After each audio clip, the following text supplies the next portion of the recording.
Si Hideya Suzuki, isang katulong sa manga artist, ay gumuguhit kasama ang kanyang mga katrabaho sa isang opisina, nakikinig sa balita. Isang reporter ang naglalarawan ng isang insidente kung saan isang aso ang nakagat ng malubha ang isang 45 taong gulang na babae. Hindi matukoy ng pulisya kung ano ang eksaktong nangyari dahil ang babae ay nagsimulang magsalita ng walang kabuluhan pagkatapos ng aksidente. Ang susunod na balita ay tungkol sa isang 35 taong gulang na lalaki na inaresto dahil sa paggawa ng mga malalaswang gawain. Napansin ng isang katrabaho kung paano nagiging kakaiba ang balita at si Matani, isang katrabaho ay pinagtatawanan ang Suzuki at mga manga artist. Pagkatapos ay ipinaliwanag ni Suzuki kung paano ang manga ang rurok ng kulturang Hapones at isang karangalan. Ang maging isang manga artist, inomotivate niya ang iba pang mga katrabaho at lahat ay sumigaw ng manga ang pinakamahusay. Dumating ang gabi at nakauwi si Suzuki. Sa kanyang apartment, nanood siya ng TV kasama si Teko, ang kanyang pasibo-agresibong kasintahan, at gumuguhit. Tinitingnan niya ang kanyang manga award at mga motivational quotes tulad ng "Ang Steve Jobs ng mundo ng manga." At pagkatapos ay ang daan patungo sa manga ay mahirap. Naghanap si Suzuki ng inspirasyon para sa kanyang susunod na comics, kaya kumuha siya ng rifle mula sa kanyang aparador at tiningnan ang kanyang sarili sa salamin. Kinaumagahan, lahat ay may sakit at umuubo sa opisina ng publisher kung saan ipinapakita ni Suzuki ang kanyang bagong manga comic tungkol sa isang macho na lalaking pinuprotektahan ang kanyang kasintahan gamit ang isang rifle. Hindi gusto ng publisher ang comics, sinabing masyadong normal ang bida at sinabihan si Suzuki na gumawa ng mas mahusay na trabaho sa hinaharap. Pagkatapos, isa pang manga artist, si Sensei, ang nakakita kay Suzuki. Mas sikat si Sensei kaysa sa kanya ngunit nahati niya ang Newcomer Manga Artist Award kay Suzuki. 15 taon na ang nakalilipas. Mamaya sa kanyang apartment, nakikipag-away si Suzuki kay Teko na gustong ibenta ang rifle para makakuha sila ng kahit kaunting pera at makabayad ng upa. Gusto rin niyang ibenta ang kanyang award kasama ang kanyang mga manga book. Sawang-sawa na si Teko sa mga pagkabigo ni Suzuki at hindi natupad ang mga pangarap na maging susunod na pinakamahusay na manga artist, kaya sa galit, nakipaghiwalay siya rito at pinalayas siya sa apartment. Pumunta si Suzuki sa parke, dala ang kanyang baril at nagsimulang tumingin sa comics ni Sensei. Nakaupo sa tabi niya ang isang lalaking walang tirahan na nanginginig at mukhang nasasaktan ngunit hindi binigyang pansin ni Suzuki. Kinabukasan, nasa opisina niya si Suzuki kasama ang kanyang mga katrabaho, nagdodrawing at nanunood muli ng balita. May ulat tungkol sa isang bagong impeksyon na pumatay na ng 4 na tao. Pinapawisan at hindi maganda ang pakiramdam ng kasamahan ni Suzuki. Umalis siya at ipinaliwanag ni Matani sa iba kung paano niya nakuha ang virus mula kay Sensei. Napansin ni Matani kung paano siya nagkaroon ng parehong marka ng kagat sa leeg gaya ni Sensei at Donya. Nalaman na natutulog silang magkasama. Pumasok ang kanilang amo sa silid at mayroon din siyang marka ng kagat. Nalito sila at tinanong siya tungkol sa deadline ngunit hindi nila napansin na dumidilim ang kanyang mga mata. Maya-maya, tulog na ang lahat sa opisina nang biglang tumunog ang telepono ni Suzuki. Si Teko ang humingi ng tawad para sa kagabi at gustong ipagpatuloy ang kanilang relasyon. Habang nag-uusap sa telepono, dumaan ang mga helikopter sa lungsod, ngunit masyadong nakatutok si Suzuki kay Teko at hindi na muling pinansin. Agad siyang pumunta sa flat ni Teko, dala ang paborito nitong merienda at nagmakaawa na buksan ang pinto. Walang sumasagot kaya sinubukan niya itong tawagan sa telepono. Sumilip si Suzuki sa butas ng sulat at nakita si Teko na nakahiga sa kama. Bigla siyang bumangon, gumawa ng kakaibang galaw at bumagsak sa sahig. Ang sumunod na alam namin, nagkakaroon siya ng seizure habang ang kanyang katawan ay hindi natural na nagbabago, parang demonyo habang nagpapalayas ng demonyo. Habang papalapit siya sa pinto, nakita ni Suzuki ang kanyang mukha na may depekto. Inatake ng zombie na si Teko si Suzuki at kinagat ang kanyang kamay. Habang sinusubukang tumakas, aksidente niyang nasaksak siya sa ulo at mabilis na lumabas ng apartment. Habang tumatawid siya sa tulay, napansin niya ang isang babaeng dumudugo ang kamay at saka naisip ang mga eroplanong lumilipad sa lungsod. Pagbalik niya sa opisina, nakita ni Suzuki si Matani na nakatayo sa tabi ng TV at nakatalikod. Inakala ni Suzuki na isa rin siyang zombie ngunit nakita niya itong may hawak na duguan na baseball bat kaya tahimik siyang pumasok sa opisina kung saan ang iba pa niyang mga katrabaho ay mga patay na zombie at si Matani lamang ang nakaligtas. Sinabi niya kay Suzuki na ang tanging paraan para patayin ang mga zombie ay ang sirain ang kanilang mga utak at hayaang mahawa ang mga nakakagat. Ngunit lumabas na nakagat din si Matani at nang magsimula siyang maging zombie.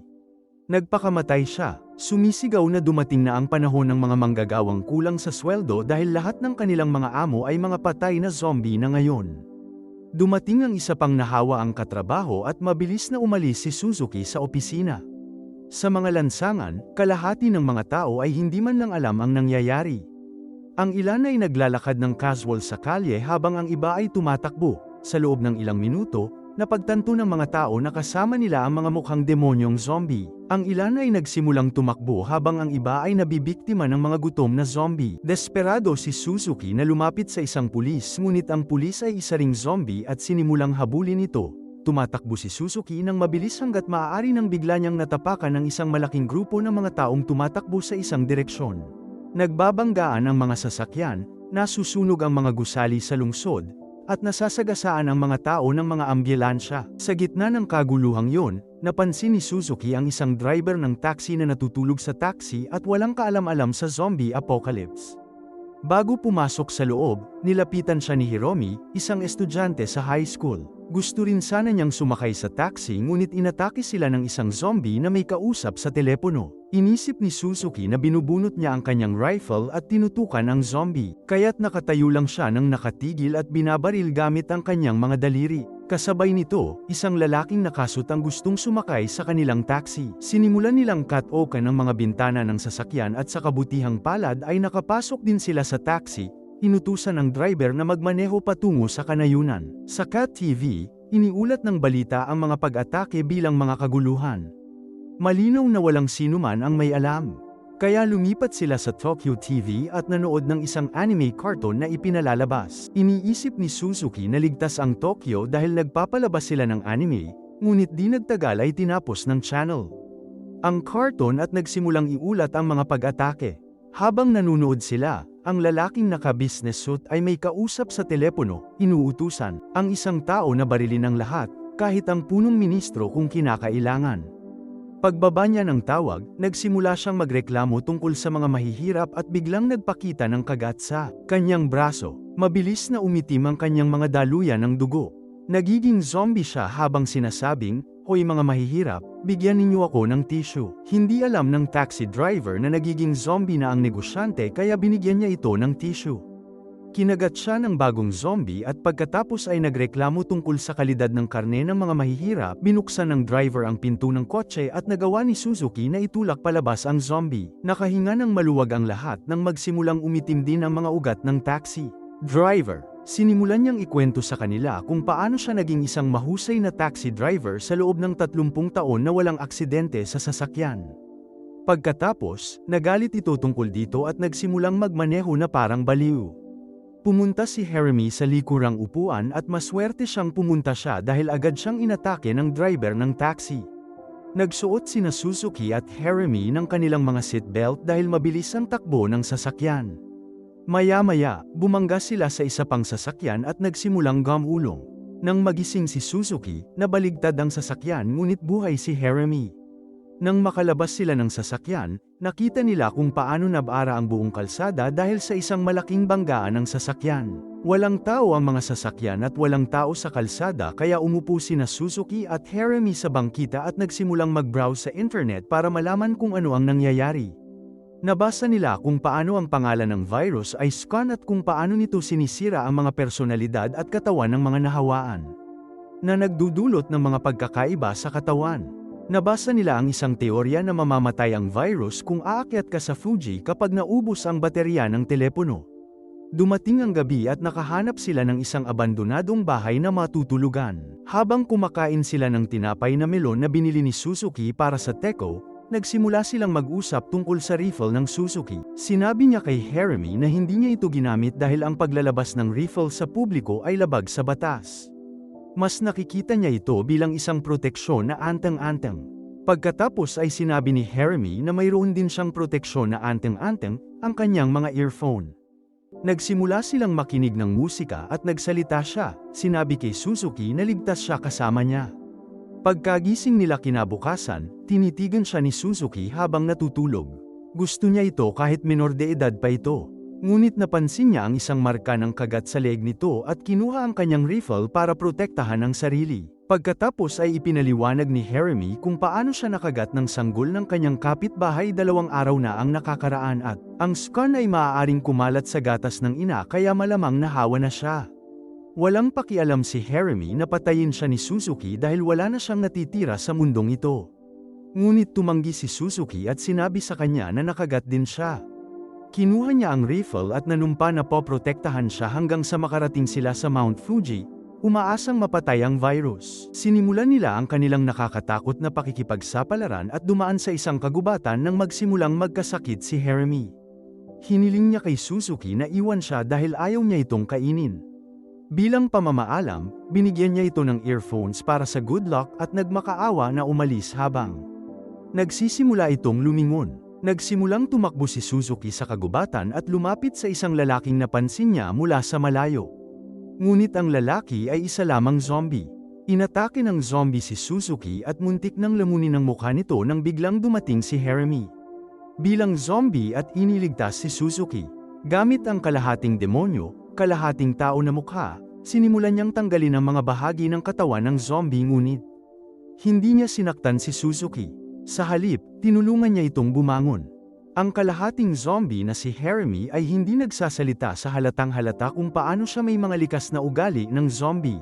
Gayunpaman, hindi siya banta kay Suzuki kaya't magkasama silang nagpatuloy sa kanilang paglalakbay patungong bundok Fuji. Lumipas ang ilang araw, si Suzuki, na ngayon ay may malaking balbas na, ay pasan-pasan si Jeremy nang makakita siya ng shopping cart sa kalsada sa kagubatan. Kahit na wala siyang makitang pagkain, inilagay niya si Jeremy sa cart at nagsimulang maglakad patungo sa Fuji Outlet Park.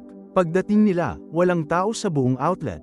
Sa isa sa mga tindahan, sinubukan niya ang mga jacket nang salakayin siya ng zombie store manager.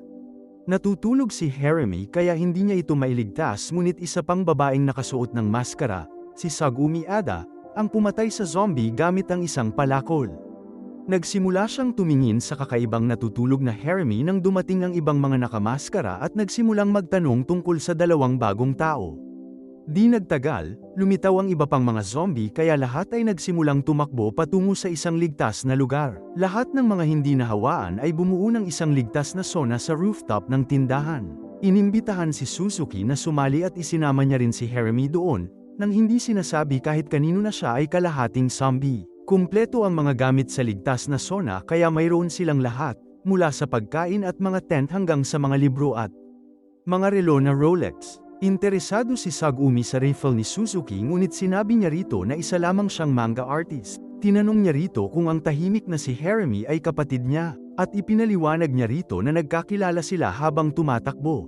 Mula sa mga zombie, nagsimulang magustuhan ni Sagumi ang manga artist dahil sa tingin niya ay mabuti itong tao.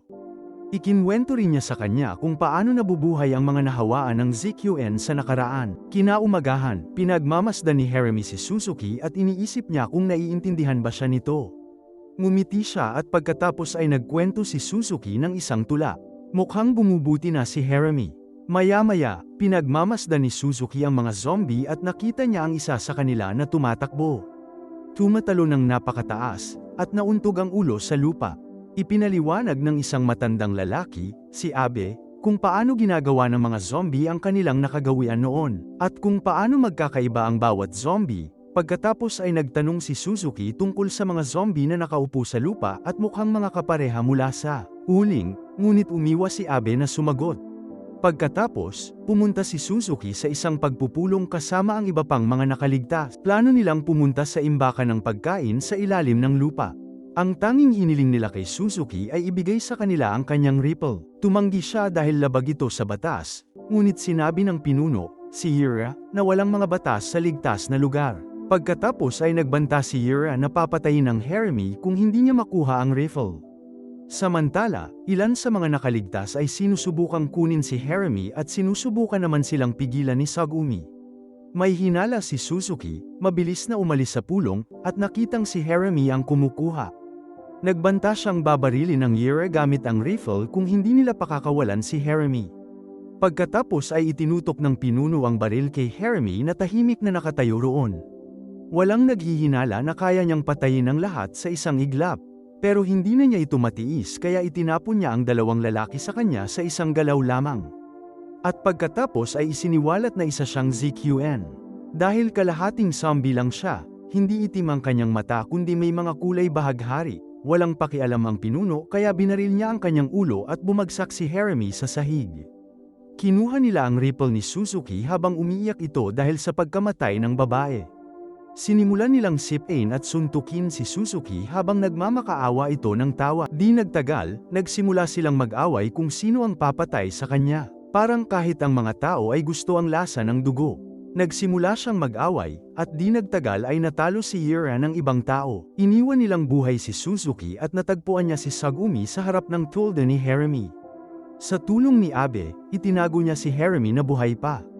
Ipinaliwanag ni Sagumi kay Suzuki kung paano hindi katulad ni Jeremy ang EQN ng iba dahil may pulso ito. Ikinwento rin niya kay Suzuki kung paano niya tinakbuhan ang kanyang mga tungkulin at iniwan ang kanyang mga pasyente sa ospital. Hinahangaan si Suzuki na iniligtas niya si Jeremy.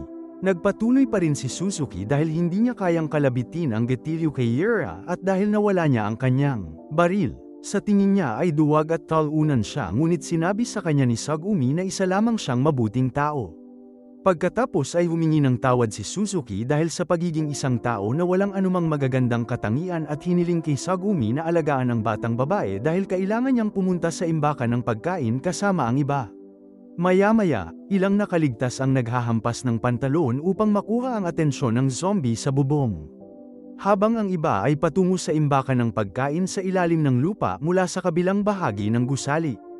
Pagdating nila sa ibaba ng gusali, madilim ang lahat at ang isa sa kanila ay hindi sinasadyang nag-ingay.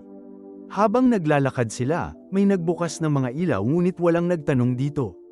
Agad nilang natagpuan ang imbakan ngunit lingid sa kanilang kaalaman, may nakatingin sa kanila, sa pamamagitan ng security camera.